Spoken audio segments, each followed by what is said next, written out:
ವೀಕ್ಷಕರೇ ನಮಸ್ಕಾರ. ವಿಶ್ವವಾಣಿ ಟಿವಿಗೆ ಸ್ವಾಗತ.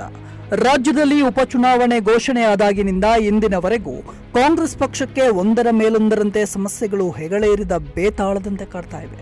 ಅಷ್ಟಕ್ಕೂ ಈ ಸಮಸ್ಯೆಗಳು ಬೇರೊಂದು ಪಕ್ಷದಿಂದ ಬಂದಿಲ್ಲ. ತನ್ನದೇ ಬಣದೊಳಗೆ ಅಧಿಕಾರ ಕಿತ್ತಾಟದಿಂದ ಆರಂಭವಾಗಿದೆ. ಬಾಗಲಕೋಟೆ ಮತ್ತು ದಾವಣಗೆರೆ ದಕ್ಷಿಣ ಕ್ಷೇತ್ರಗಳಲ್ಲಿ ವಿಧಾನಸಭಾ ಚುನಾವಣೆ ಘೋಷಣೆಯಾದ ಕೆಲವೇ ದಿನಗಳಲ್ಲಿ ಬಿಜೆಪಿ ತನ್ನ ಅಭ್ಯರ್ಥಿಗಳನ್ನು ಘೋಷಣೆ ಮಾಡಿತ್ತು. ಬಿಜೆಪಿಯ ಅಭ್ಯರ್ಥಿಗಳನ್ನ ಗಮನದಲ್ಲೇ ಇಟ್ಟುಕೊಂಡೇ ಕಾಂಗ್ರೆಸ್ ಕೂಡ ತನ್ನ ಅಭ್ಯರ್ಥಿಗಳನ್ನ ಘೋಷಣೆ ಮಾಡುವ ಮಾಸ್ಟರ್ ಪ್ಲಾನ್ ಮಾಡಿತ್ತು. ಆದರೆ ಅಭ್ಯರ್ಥಿ ಘೋಷಣೆಗೂ ಮುನ್ನವೇ ದಾವಣಗೆರೆ ದಕ್ಷಿಣದಲ್ಲಿ ಶಾಮನೂರು ಶಿವಶಂಕರಪ್ಪ ಅವರ ಮೊಮ್ಮಗ ಸಚಿವ ಎಸ್ ಮಲ್ಲಿಕಾರ್ಜುನ ಅವರ ಪುತ್ರ ಸಮರ್ಥ ಶಾಮನೂರು ತಮ್ಮ ಹೆತ್ತವರ ಸಮ್ಮುಖದಲ್ಲಿಯೇ ನಾಮಪತ್ರವನ್ನು ಸಲ್ಲಿಸಿದ್ರು. ಇದು ರಾಜ್ಯ ರಾಜಕಾರಣದಲ್ಲಿ ಬಹುದೊಡ್ಡ ಸಂಚಲನವನ್ನೇ ಉಂಟು ಮಾಡಿತ್ತು.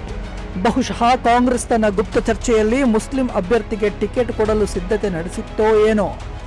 ಇಂದು ಇದು ನುಂಗಲಾರದ ತುತ್ತಾಗಿ ಸಿದ್ದು ಸರ್ಕಾರಕ್ಕೆ ಸಂಕಷ್ಟವನ್ನೇ ತಂದೊಡ್ಡಿದೆ. ಮುಸ್ಲಿಂ ಮತದಾರರೇ ಹೆಚ್ಚಿರುವ ದಾವಣಗೆರೆ ದಕ್ಷಿಣದಲ್ಲಿ ಮುಸ್ಲಿಂ ಅಭ್ಯರ್ಥಿಯನ್ನು ನಿಲ್ಲಿಸುವುದು ಸಚಿವ ಜಮೀರ್ ಅಹಮದ್ ಅವರ ಆಸೆಯಾಗಿತ್ತು. ಆದರೆ ಈ ಆಸೆಗೆ ಎಳ್ಳು ನೀರು ಬಿಟ್ಟಿದ್ದು ತನ್ನದೇ ಪಕ್ಷ ಮತ್ತು ಶಾಮನೂರು ಕುಟುಂಬ. ಇತ್ತ ಒಂದು ಕಡೆ ಶಾಮನೂರು ಕುಟುಂಬಕ್ಕೆ ಕೈ ಟಿಕೆಟ್ ಕನ್ಫರ್ಮ್ ಆಗ್ತಾ ಇದ್ದಂತೆ ಅತ್ತ ಮುಸ್ಲಿಂ ಬಂಡಾಯದ ಕೂಗು ಭುಗಿಲೆದ್ದಿತ್ತು. ಕಾಂಗ್ರೆಸ್ನಲ್ಲೇ ಇದ್ದ ಸಾದಿಕ್ ಪೈಲ್ವಾನ್ ಪಕ್ಷಕ್ಕೆ ಕೈಕೊಟ್ಟು ತಮ್ಮ ಗಟ್ಟಿ ನಿಲುವಿಗೆ ಬದ್ಧರಾಗಿ ನಾಮಪತ್ರವನ್ನು ಕೂಡ ಸಲ್ಲಿಕೆ ಮಾಡಿದ್ರು. ಇದೇ ನೋಡಿ ಸಿದ್ದು ಸರ್ಕಾರಕ್ಕೆ ತಲೆನೋವು ಉಂಟು ಮಾಡಿದ್ದು. ಅಲ್ಪಸಂಖ್ಯಾತರ ಹೆಚ್ಚಿನ ಸಂಖ್ಯೆಯಲ್ಲಿರುವ ಕ್ಷೇತ್ರದಲ್ಲಿ ಸಾದಿಕ್ ನಿಂತ್ರೆ ವೋಟ್ ಮತವೆಲ್ಲವೂ ಡಿವೈಡ್ ಆಗುವ ಭಯದಿಂದ ಅವರ ಮನವೊಲಿಸಲು ಶತಾಯಗತಾಯ ಪ್ರಯತ್ನ ಮಾಡಿ ಸಾದಿಕ್ ಅವರನ್ನ ಮತ್ತೆ ತನ್ನ ತೆಕ್ಕೆಗೆ ಸಿದ್ದರಾಮಯ್ಯ ತೆಗೆದುಕೊಂಡರು. ಅಷ್ಟರಲ್ಲಾಗಲೇ ಮುಸ್ಲಿಂ ಸಮುದಾಯದಲ್ಲಿ ಬದಲಾವಣೆಯ ಕೂಗೊಂದು ಎದ್ದಿತ್ತು. ಅತ್ತ ಜಮೀರ್ ಕೂಡ ಯಾರ ಕಣ್ಣಿಗೂ ಬೀಳದೆ ಏನನ್ನು ಹೇಳದೆ ಮೌನಕ್ಕೆ ಶರಣಾಗಿ ಬಿಟ್ಟರು. ಈಗ ಎರಡು ಕ್ಷೇತ್ರದಲ್ಲಿ ಕಾಂಗ್ರೆಸ್ ತನ್ನ ಪ್ರಚಾರ ಕಾರ್ಯವನ್ನು ಕೈಗೊಂಡಿದೆ. ಸ್ವತಃ ಸಿಎಂ ಸಿದ್ದರಾಮಯ್ಯನವರೇ ಅಖಾಡಕ್ಕೆ ಇಳಿದಿದ್ದಾರೆ.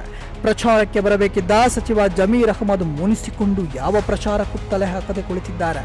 ಪಕ್ಷದೊಳಗಿನ ಈ ಎಲ್ಲ ಬೆಳವಣಿಗೆ ಜಮೀರ್ ಅವರಿಗೆ ಬೇಸರ ಉಂಟು ಮಾಡಿರುವುದಂತೂ ಸತ್ಯ. ಸಾದಿಕ್ರನ್ನ ನಂಬಿದ್ದ ಅಲ್ಪಸಂಖ್ಯಾತ ಸಮುದಾಯ ಈಗ ಯಾರ ಪರ ನಿಲ್ಲಲಿದೆ ಎಂಬುದನ್ನು ಕಾದು ನೋಡಬೇಕಾಗಿದೆ. ತನ್ನ ಸಮುದಾಯಕ್ಕೆ ಕೈಕೊಟ್ಟ ಪೈಲ್ವಾನ್ ಒಂದು ಕಡೆಯಾದರೆ ತನ್ನದೇ ಪಕ್ಷದ ಮೇಲೆ ಬೇಸರ ಹೊರಹಾಕುತ್ತಿರುವ ಜಮೀರ್ ಮತ್ತೊಂದೆಡೆ. ಈ ಇಬ್ಬರನ್ನು ಚಾಣಾಕ್ಷತನದಿಂದ ಬ್ಯಾಲೆನ್ಸ್ ಮಾಡುತ್ತಿರುವ ಸಿಎಂ ಸಿದ್ದರಾಮಯ್ಯ ಮತ್ತೊಂದು ಕಡೆ. ಒಟ್ಟಿನಲ್ಲಿ ತನ್ನದೇ ಗರಡಿಯ ಅಸ್ತ್ರಗಳು ತನಗೆ ತಿರುಗು ಬಾಣವಾದರೆ ಈ ರಾಜಕೀಯ ಕತೆ ಮತ್ತೊಂದು ರೂಪವನ್ನೇ ಪಡೆಯಬಹುದು.